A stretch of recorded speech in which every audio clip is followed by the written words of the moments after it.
Where did the physician go? Wait. Sir? Are you?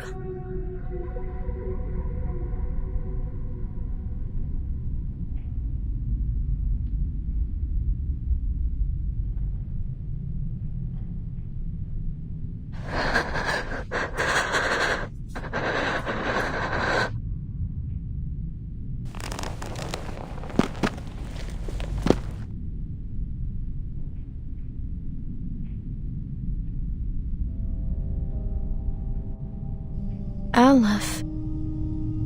It's you. My pen pal.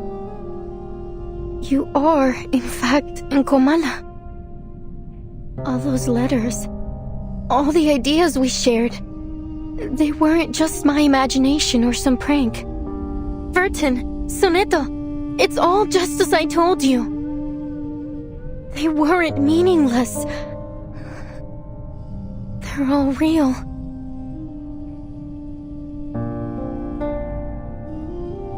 So, sir, are you Aleph, the ruler of this prison?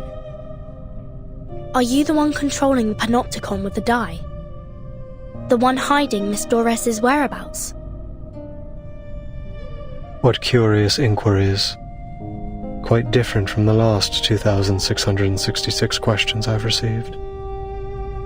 My guests, you may call me Aleph, or by any other name, be it a symbol of God's oneness or a farcical epithet. I am merely one of the many prisoners who voluntarily reside here, a single letter in the alphabet of the Panopticon. A letter? The way you speak is quite different from Dr. Merlin. Still, I wonder what your relationship is with him. But allow me to make a guess. You're Dr. Merlin, aren't you? I'm afraid that's not entirely accurate, but you may think of it that way. Merlin is a figment born of my mind, an incomplete reenactment. He is me, yes, but not entirely. He, or rather they, failed to find their answers. They fought against their predestined fates, only to be inevitably crushed under their weight. I simply stood by and watched it all unfold. That was the extent of our relationship. They? You've already met Merlin and the Idealist, even witnessed their demise. Shackled by the delusions of verses, the Idealist lost his own name. Merlin, too, imprisoned himself within the system of the Panopticon. I'm sure their desperate pursuits caused you some trouble. Please forgive them. After all, your fleeting encounters led to the demise of them both. I think I understand now. The Idealist and the Physician are both parts of you.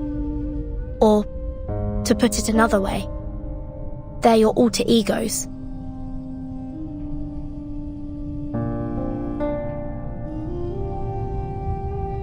The Physician mentioned Manus Vindictae. What's the relationship between this prison and the Manus? Visitors from the Foundation. We all witnessed those eras perish. In 1977, not long before the fourth storm, I arrived in Ushuaia. Shortly after, some members of the National Foucault Studies Association reached out to me. But it wasn't just them. An arcanist organization called Manus Vindictae also approached me. Each of them wanted answers. They named me their advisor. You acted as an advisor to the Manus? The two parties presented me with a concept and a parable, respectively. A concept and a parable? The Foucault Association sought to explore the feasibility of the Panopticon concept here. while Manus Vindicte showed me a parable of the past and future. Day and night, I wandered through endless texts, endless realities, as I searched for answers. And thus, Merlin was born.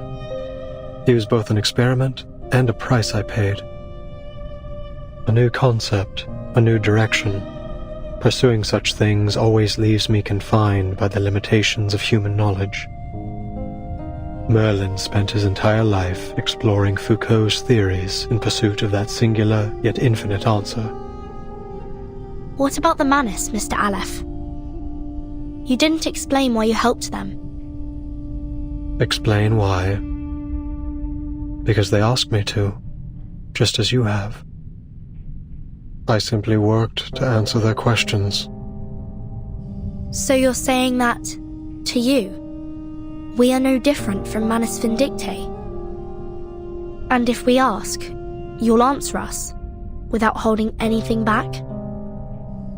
Is that not precisely what is happening this very moment?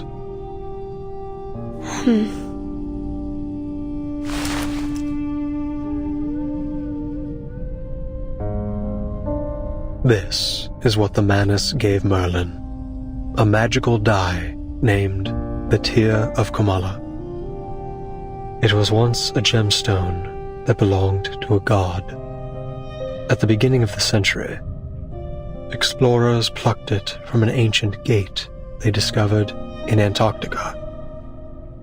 To the explorers' amazement, the gemstone could turn human desires into reality. So they cut it into a die, a symbol of fate, and used it to build a sanatorium, which was later transformed into the panopticon you are standing in right now.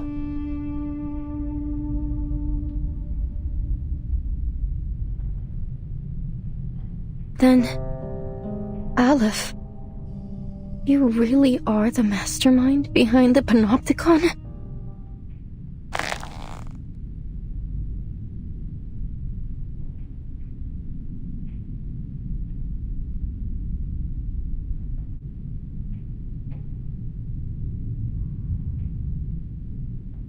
You said Merlin used the panopticon to seek his answer. What does that have to do with my novel? I don't get it, Aleph. Why would you use my novel to manipulate this place? Roberta, Garcia, Octavia, Pablo, the jailer, everyone. Not one of them deserved to be trapped in a deadly loop in which everyone's fate is already predestined. They're just like the ghosts in Amalfitama, inescapably trapped within the ruins. Tell me, what is it you really want?